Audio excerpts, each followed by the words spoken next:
Are you needing help with Permablend's toner and corrector colors? Are you wondering how to use these pigments? Stay tuned and I'm going to answer that question for you today.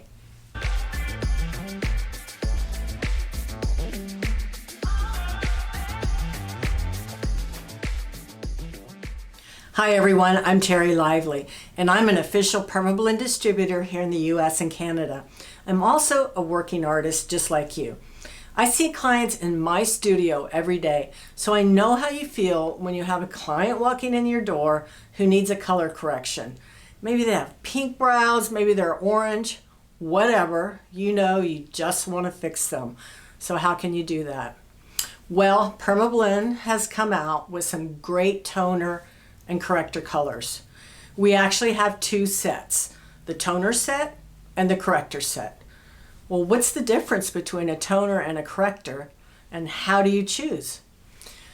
Let me start by saying that toners are more for adding to your pigments to modify them. The main difference between a toner pigment is that they contain no titanium dioxide, which is white. You really don't want white in a pigment that you're using to modify another color. And you'll have less chance of lightening your target color too much if you use the toner. So here's an example. Let's say you're wanting to do a black eyeliner on a client, but you're just a little nervous about that black eyeliner healing blue. My recommendation would be to add 1 or 2 drops of a toner color called Gourd. Here it is. I don't know if you can see, it's kind of a pumpkin color. You're going to add 1 or 2 drops of that to your black pigment. This is going to warm that black eyeliner pigment up without changing the overall color at the end.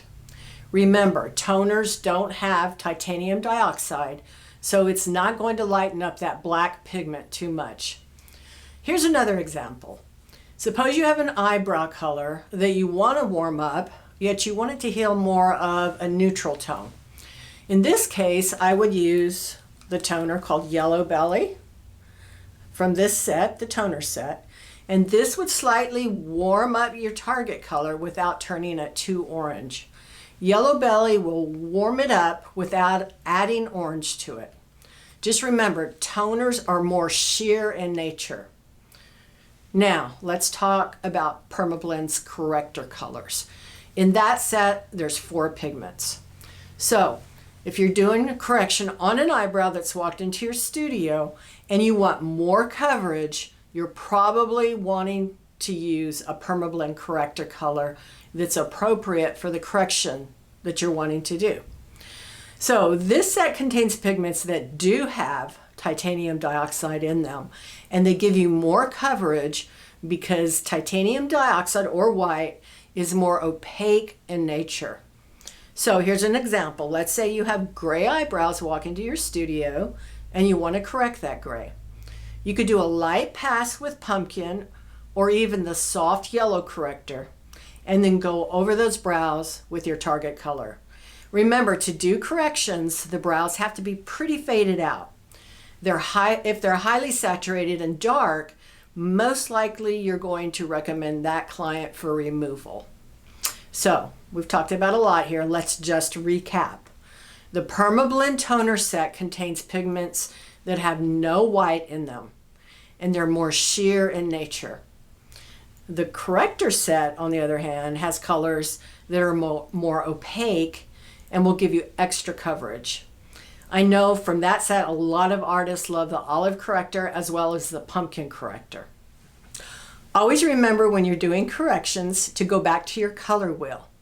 For instance, if you have brows that have pulled too cool, the opposite from blue on the color wheel is orange. So you would use an orange corrector to correct those brows. Well, I hope this has helped explain a little bit about corrections and about the Permablend kits, the toner kit and the corrector kit. If you have other questions, feel free to submit them in the comments section down below. And always remember, you can order your Permablend pigments and all your other supplies like needles, anesthetics, everything you need at livelyinc.com. We'll see you next time here on Everything Permanent Makeup.